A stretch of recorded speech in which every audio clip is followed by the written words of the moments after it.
Welcome to English as a Second Language podcast number 11, Getting Ready for Bed and Going to Sleep.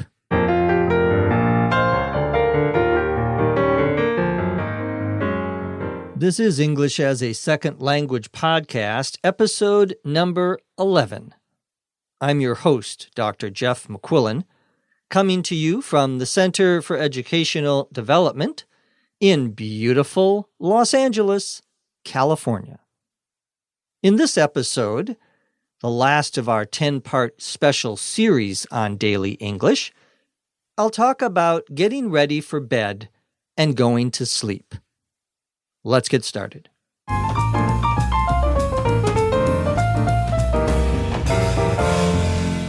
At 10:30, I decide to get ready for bed.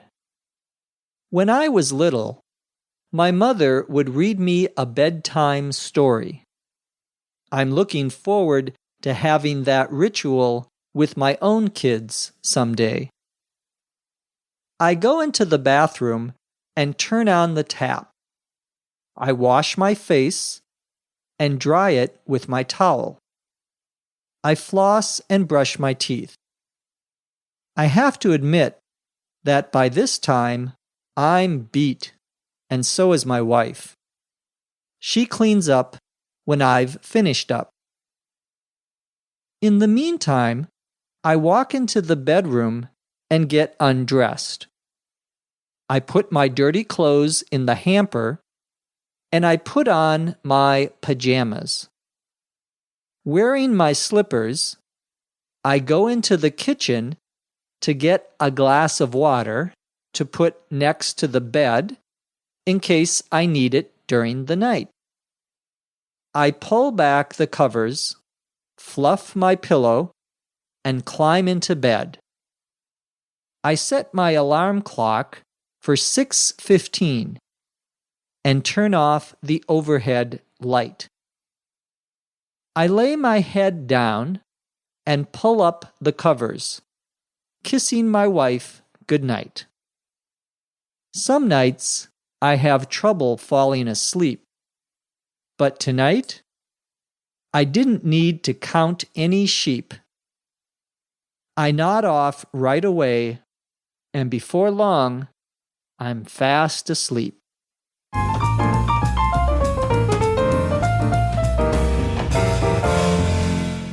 This episode is called Getting Ready for Bed and Going to Sleep. At 10:30, I decide to get ready for bed, to do the things I need to do so I can go to sleep. When I was little, my mother would read me a bedtime story. Bedtime, B-E-D-T-I-M-E, all one word, is, of course, the time that you go to bed, that you go to your bed so you can sleep. A bedtime story is a story you would tell a child to help them fall asleep. Many children like to be told a bedtime story. These are often what we would call fairy tales, F-A-I-R-Y, tales, T-A-L-E-S. A tale is just another word for a story, and a fairy tale is a story about something that isn't true, usually with imaginary characters. I'm looking forward to having that ritual with my own kids someday. I'm looking forward to having that ritual. A ritual, R-I-T-U-A-L, is something that you do on a regular schedule or at a regular time every day or maybe every week or every month. And you do the exact same things in the exact same order. We also use that word ritual when we are talking about some religious ceremonies, some religious events have certain rules, a certain order that they follow, and that is a ritual. I go into the bathroom and I turn on the tap. The tap, T-A-P, is the same as the faucet. Well, you turn on the tap so the water comes out.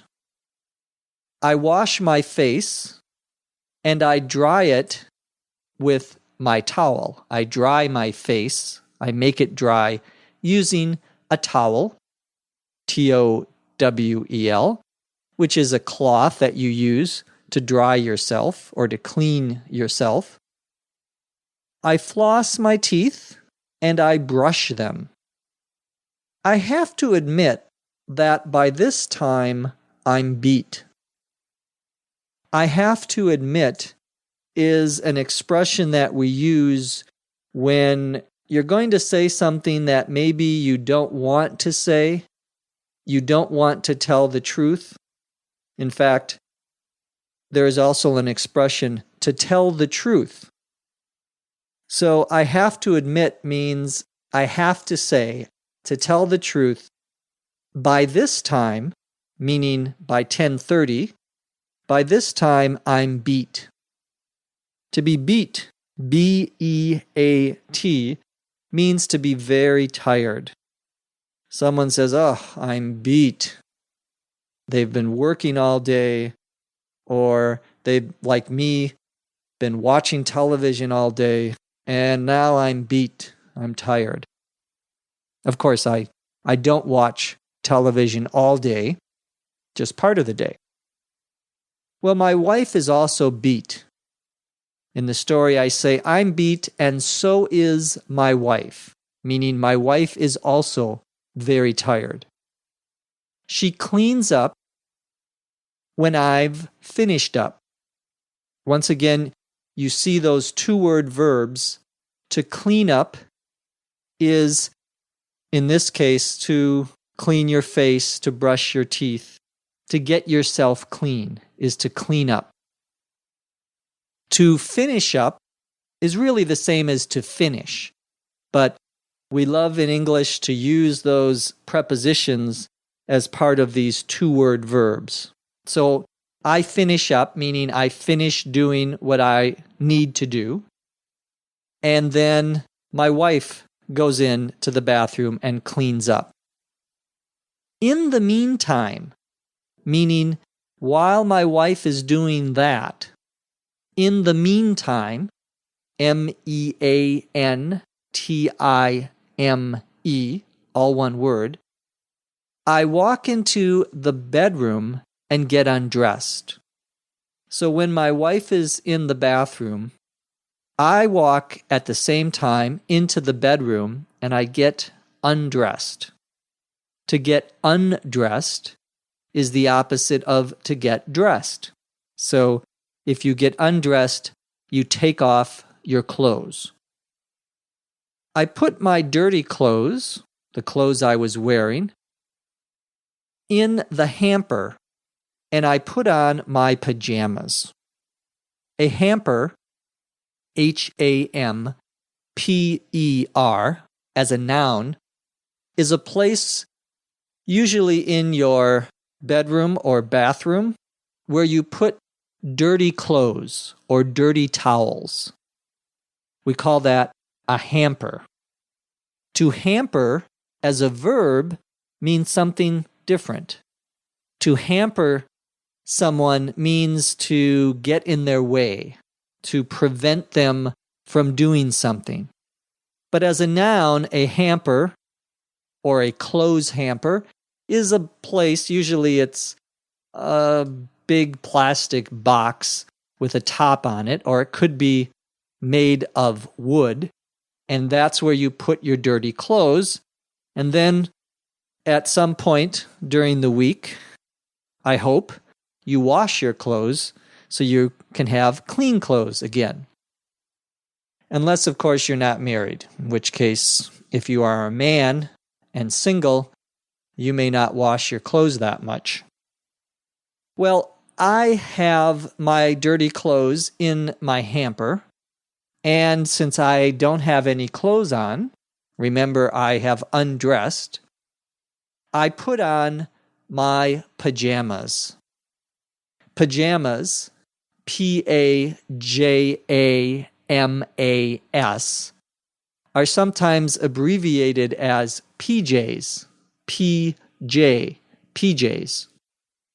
Your pajamas or PJs are the clothes that you wear when you are going to bed.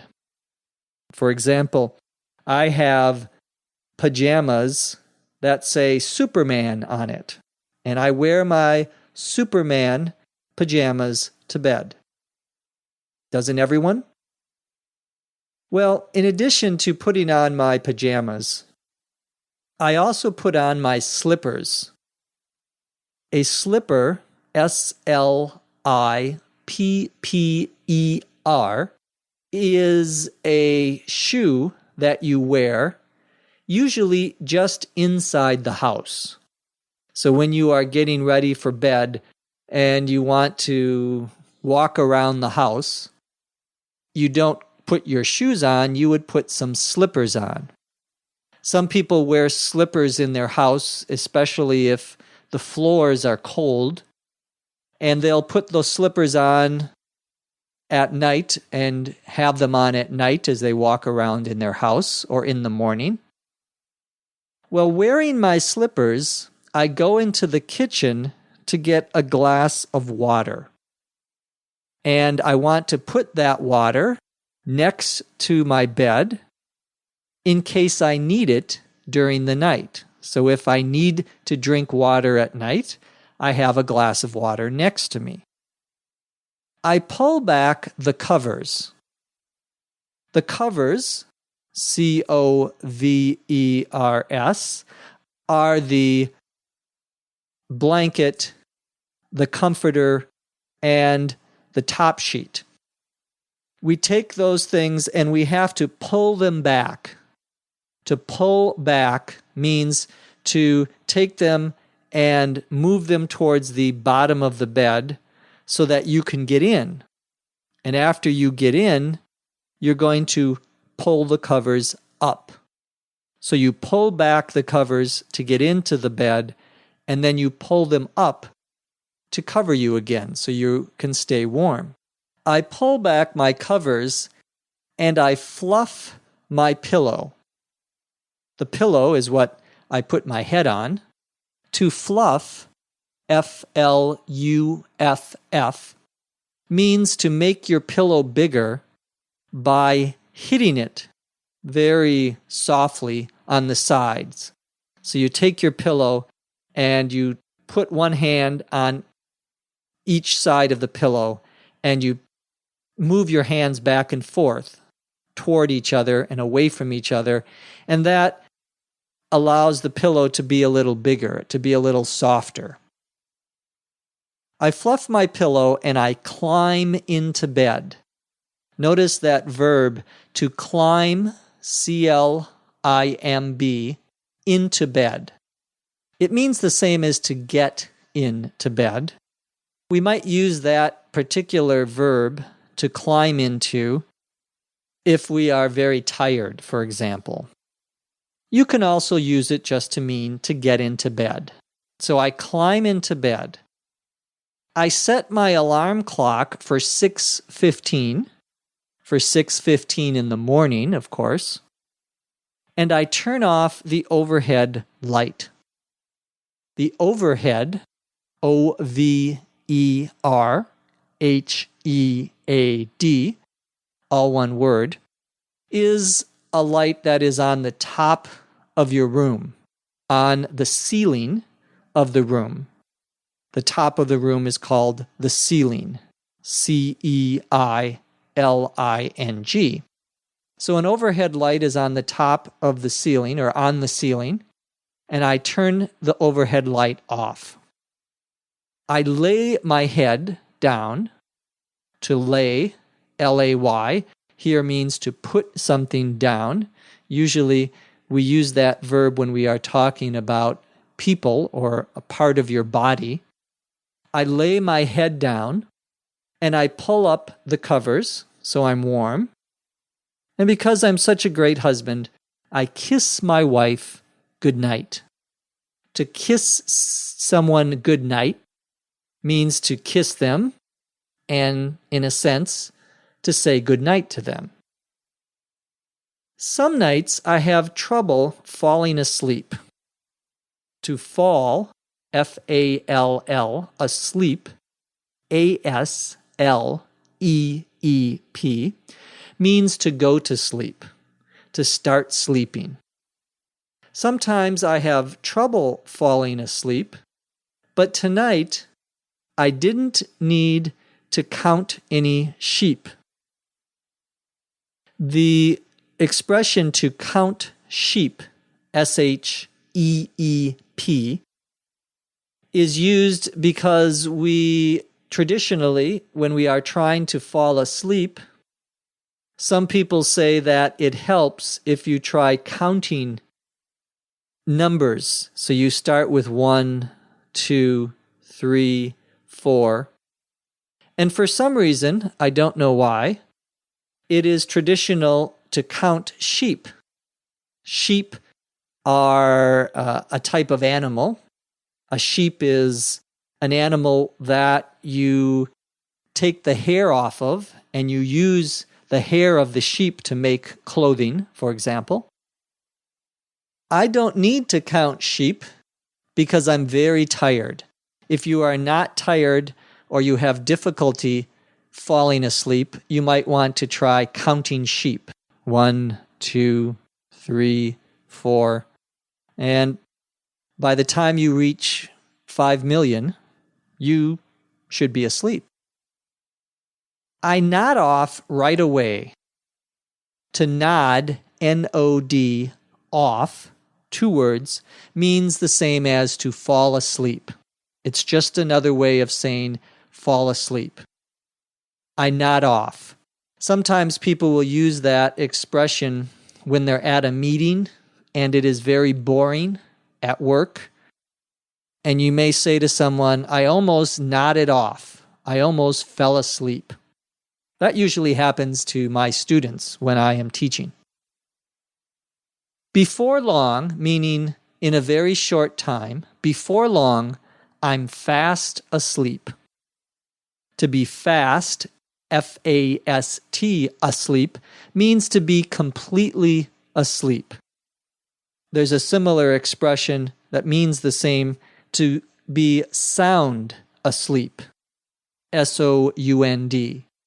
To be sound asleep means that you are sleeping completely. It will not be easy to wake you up. Now let's listen to the story, this time at a native rate of speech.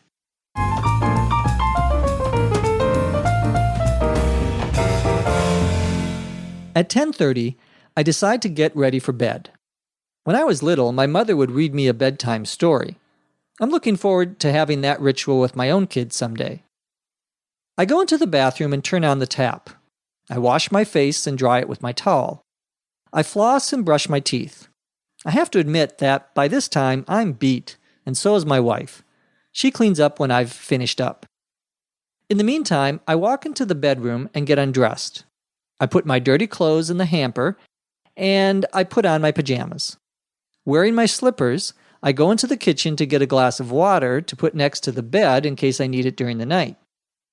I pull back the covers, fluff my pillow, and climb into bed. I set my alarm clock for 6:15 and turn off the overhead light. I lay my head down and pull up the covers, kissing my wife goodnight. Some nights I have trouble falling asleep, but tonight I didn't need to count any sheep. I nod off right away, and before long, I'm fast asleep.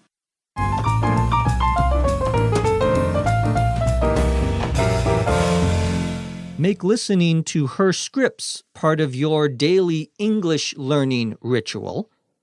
I speak of our very own scriptwriter, Dr. Lucy Say. Thank you, Lucy. From Los Angeles, California, I'm Jeff McQuillan. Thank you for listening. Come back and listen to us again right here on ESL Podcast. English as a Second Language podcast is written and produced by Dr. Lucy Say, hosted by Dr. Jeff McQuillan.